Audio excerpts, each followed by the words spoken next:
Congratulations, Coach. Thank you so much. We will get underway. We're joined by Coach Brad Brownell from Clemson. The Tigers pick up win number 22 on the season. They will advance in the West region to take on the 3-seed Baylor on Sunday.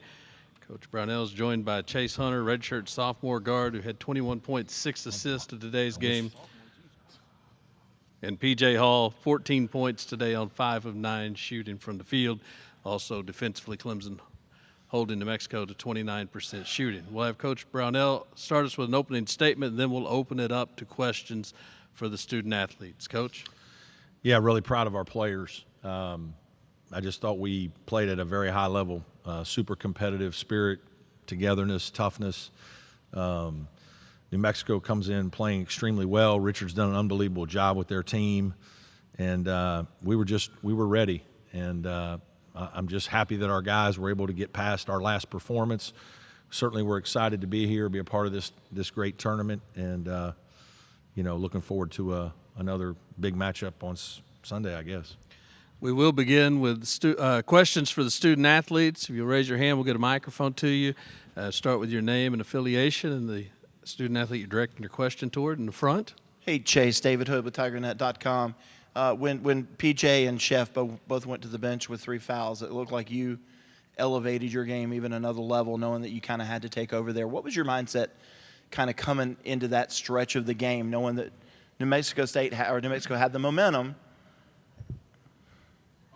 Yeah, I would say we had the momentum the whole game. It was just about us, staying calm, staying poised, and for me, I just wanted to make plays for my teammates, and obviously I made some plays for myself. But I just wanted to make plays for my teammates, and we made some big plays down the stretch. We kept the lead big, and we didn't let them come back. So that was big for us this game. We're going to our right. Action News 5 here in Memphis for Chase and PJ. You guys, you're right. You guys played here already, obviously, this year. I know your coach mentioned the other day he did think that would be an advantage for you guys. 3 months removed, the sight lines, the depth perception, all that. Was it an advantage for you, you think? I think going into the game probably a little bit, keep it fresh in the mind and stuff. But, like I said, I think in the initial press the first day, once you're in the lines, the ball's tipped. I mean, you could be playing with no fans. You're out there playing ball. There's advantages all over the place, but once you're playing and going, hard and stuff, there's not a whole lot of difference. And now to our left. Hey, PJ, it's Grayson from Clemson Rivals. You mentioned, I think on Selection Sunday, it's one thing to get in the tournament, but it's another thing to be able to do something with that. Just what's the feeling to notch off this first victory? Yeah, I think that especially after the ACC tournament, it's kind of a monkey off our back. We went in this with a great mindset, with a couple of great practices, a lot of good on good, and iron sharpening iron and stuff. So going into this tournament, we knew that wasn't like a goal of ours to get to the tournament. Like that was like an expectation. And so, especially with the talent, the experience and the veterans on this team that we have, we were very excited to obviously get here, but now it's time to continue to work. To our far right. Jeff Grammer, Albuquerque Journal. They're a team, UNM's a team that obviously has feasted off points off turnovers all season long. Last week in the Mountain West tournament, they averaged 18 points off turnovers every game. You guys get them today, 19-6 in points off turnovers. How were you able to both not turn the ball over against a team that forces a lot of them, but also turn so many of your guys' turnovers into points? Yeah, that was an emphasis going into the game. We wanted to make sure we took care of the ball. We knew that was something that he did well. We had a few times where the guard kind of got up into us a little bit, but we stayed calm and stayed poised. And then Coach put an emphasis on us on defense. We got to force some turnovers ourselves. Luckily we did that this game, and we capitalized off those, and it worked in our favor today. To our left. Teresa Walker, the Associated Press, for both of you. 3-11 seeds won yesterday. Did that get your attention? It's like, no, it's not. We're not going to let that happen to us. We watched a lot of basketball yesterday. It was nice to be off our feet and stuff, but it's those other games don't affect your own, and so you got to make sure you're focused on your own guys, your own agenda, your own game plan, and going to these things with fresh minds, not worry about other teams. And so I think our guys, especially our guys off the bench, did a great job of coming in and continuing to give us a spark and make sure that we executed our game plan. Just to the right of center here. For Chase and PJ, Justin Williams from The Athletic. Along those same lines, you guys were an underdog according to the betting lines coming into this one. Did you guys know that? Did you give you a little extra motivation heading into it? We weren't really focused on any betting lines or anything like that. We were focused on winning our game, playing our game, and we heard a lot of talk about that New Mexico was going to beat us, but we were just focused on us. We came out with some fire and some intensity, and they couldn't handle it in the beginning, and we kept it on them, and we just kept our poise and our confidence, and we finished this game. PJ? That's not a whole lot of our focus right now. And whenever we hear all that kind of outside noise, obviously you'd like to prove people wrong, but once you start focusing on the outside stuff, that's where you kind of get astray from your own game plan. Like I said earlier, it's you got to focus on your own agenda and your own style of play, and just have some poise. Yeah. We're going to go right here to the left of center, and then we'll be down front. Hey, PJ, Toby Corsten from the Tiger. Right here. This is your longest period of rest so far in the season. How fresh did you feel coming into this game?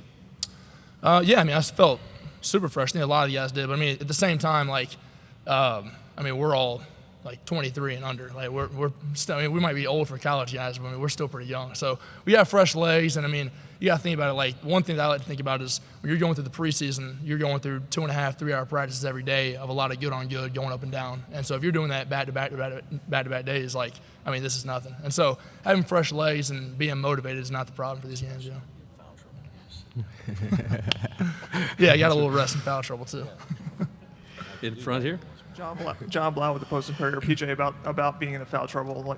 How hard was that to be kind of on the bench for as much as you were, and then what was it like to watch RJ kind of produce the way he did when you were out? Yeah, obviously it was frustrating. You want to be out there to try to help your team and stuff, but knowing that we got a guy like RJ that just can go in there and have an immediate spark. There was a ball, myself included, kind of struggled to get a couple rebounds, had some yips whenever it was coming to me, but ball in the first half, I swear to you, he was floating, elbow above the rim, going up to get it. And so having a guy like that to go in there and give you a spark is huge whenever you have guys getting into foul trouble, then also chefing it, getting into some. We're going to go to the left here, and then we'll actually close out the student athletes by getting a question from Zoom, but go ahead in front. David Hood, TigerNet.com. Again, Chase, Coach said at the beginning, the last game left a bad taste in everybody's mouth. Yep. Wasn't the best game for you. For sure. Was that kind of your mindset too, coming into this game and this tournament, that's not me, that I have to play better for my teammates? Yeah, definitely. I was down about that game. I feel like I let my team down. I let the whole university down, to be honest. But coming into this tournament, I was fired up. I wanted to make sure I impacted this game. Whether it was on defense, offense. Making plays for my teammates, and that was my whole focus coming to this tournament. I want to keep doing that. We'll go to Zoom now. Darian, go ahead and ask your question. This question is for Chase. House and Mashburn were coming off of 49. They combined 49 points in the Mountain West Tournament Championship game, and tonight both combined for 18 points. What was the game plan against those two to kind of limit them and contain them today? Yeah, it was really just keep them out of the paint. They're really not good shooting guards. Their guys like to drive the ball, so for us it was closing out short. Making sure we, if it's hedging the ball screens, making sure they don't get in the paint, making them find other guys for shots. And, we did that. We executed well, and, we were able to stop them. With that, we'll let you guys head back to the locker room, and congratulations. We'll see you Sunday. Thank you. Now we'll open it up for questions for Coach Brownell, starting right here, Mike. Way to go. Mike Barber, Richmond Times-Dispatch. As we were going down the stretch of the regular season and the ACC coaches were asked repeatedly about how many teams you guys deserve to get in, one of the things you pointed to was the success of the league in the tournament. In doing so, you may have put a little target on your back also. How important is it to back that talk up, and how good do you feel about accomplishing that today? Yeah, it is important, and I'm very proud of our league. We've consistently been very successful in the tournament, and it's frustrating sometimes. Obviously, last year for us was excruciating. I can't even begin to tell you how hard that is when you have guys that you really care about and love, and they've been dreaming of playing in the tournament, and you miss it by a game, and you think you deserve to be in there because you can win. And so it's really hard. And certainly this team, I think we felt like if we get into the tournament, we can advance. We feel good about ourselves. We know we played very poorly in our last game, but I think oftentimes people look too much into 1 or 2 games. These are young people that are going to have tough days, and sometimes you don't give enough credit to our opponent. I thought Boston College played great in the game against us. And, you know, we weren't playing as poorly. I said this yesterday, that we were not playing as poorly as everybody thinks we are. And obviously some of that showed today. Going to our left. Hey, Coach, this is Grayson Mann from Clemson Rivals. RJ Godfrey's progression throughout the season, especially when you have Ian and PJ in foul trouble, just what did his performance mean today as sort of a capsule for this entire year? Yeah, I mean, bench performance is critical. Obviously, I don't love seeing PJ play 18 minutes. I mean, that needs to be 28. And but I thought Wiggins and Dylan, Chase's little brother, and RJ were fantastic. And I thought that was a big factor in the game.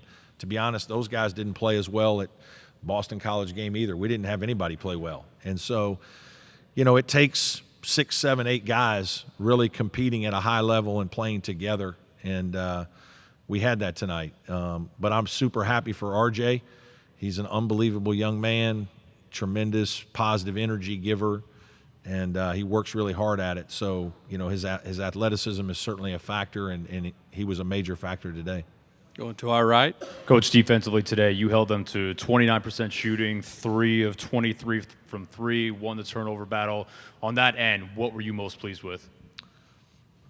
All of the above. You know, we really tried to eliminate their rim shots. When we studied them, we just felt like they get to the rim maybe as well as almost any team we played all year, whether it's transition, whether it's offensive rebound putbacks, whether it's low post duck ins, whether it's escort layups off of ball screen action. That was the major focus, was no rim shots for them. And I thought our defense was set up accordingly. And then I thought because we executed very well on offense, we were able to play the game the way we wanted to play it. Getting off to a good start was extremely helpful as well. We're in the center. You mentioned the offensive execution. Was there anything you did specifically on offense to combat their tempo? You know, not really. You know, it was a strange game. Not strange in a lot of ways, but, you know, you get up early, and those are sometimes hard games to play because you're trying to still be aggressive and go make plays, but at the same time you're trying not to shoot too quick because we want our big guys to be involved, and the game can get going like this. And it was just kind of reminding our guys shot selection, tempo, you know, play the game the way we need to play, share the ball, make good decisions. You know, they're constantly trying to speed you up with traps and reading ball screens and coming back and getting your outlet guys. And, you know, it probably felt like they were doing more damage than when I look at the stat sheet, and we only had 9 turnovers. And I think 5 of them were our big guys. And so it kind of felt like our guards at times were under duress, and they were, but they were probably handling it better than we all realized. Last couple of minutes, we're over here to our far right.